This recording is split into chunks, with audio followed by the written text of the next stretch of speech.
Norah O'Donnell is stepping down as anchor of the CBS Evening News after the 2024 election. Why is that, and what comes next? Here's what we know so far about this sea change at the network. O'Donnell announced her decision to leave as anchor managing editor and lead anchor on July 30th, noting that she would continue on as a senior correspondent with the network. She has a long history at CBS, originally landing the role of chief White House correspondent in 2011 and going on to co-host CBS This Morning the following year. She landed the evening news anchor position in 2019. After 7 years on the morning show, did you take this job just so you could sleep in? That was part of the calculation, yes. O'Donnell officially announced her decision to change roles in a company-wide memo, which read in part, "I have spent 12 years in the anchor chair here at CBS News, connected to a daily broadcast and the rigors of a relentless news cycle. It's time to do something different." The shakeup at the news desk comes at a time of considerable change at CBS itself. On July 7th, Paramount Global, the conglomerate that owns CBS, announced a merger with longtime partner Skydance Media.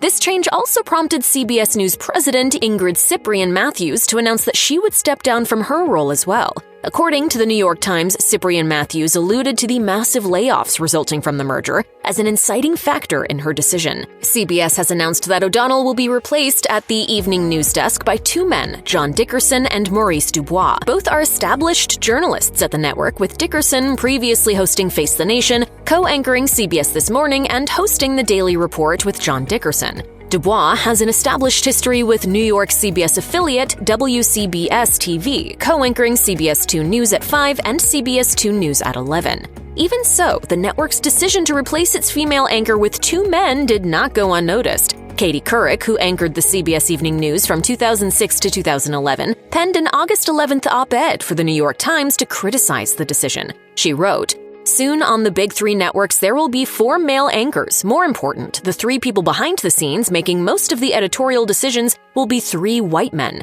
Couric expressed respect for everyone involved, but noted how important it is that the news be reflective of the populations it's serving, referencing the women-centered news stories that were covered under O'Donnell. Couric wrote, "Whether it's in politics, sports, or other once male-dominated fields, seeing diversity in leadership inspires our imagination about who can and should fill these roles." When Couric stepped down as anchor of the CBS Evening News, she left the network for ABC.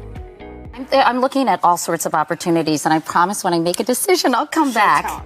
O'Donnell is sticking with CBS, though. The Texas native has confirmed that she will continue to contribute to the network's news broadcasts, naming Evening News and 60 Minutes specifically, but that she will be shifting her overall focus. She wrote in her memo, "I'm pleased to share that I have made a long-term commitment to CBS News to continue to do the same storytelling and big interviews that have been our hallmark." O'Donnell added that her upcoming work has the potential to appear across the network's many platforms. In a follow-up memo, CBS News CEO Wendy McMahon expanded on what the change will mean for O'Donnell and the network, emphasizing the high-profile interviews that have defined the CBS Evening News anchor's career. McMahon wrote, "Norah's superpower is her ability to secure and then masterfully deliver unparalleled interviews and stories that set the news cycle and capture the cultural zeitgeist. This is a transformative time in our industry, where we have the challenge and the opportunity to connect with viewers in entirely new ways, and she is uniquely positioned to do so for CBS."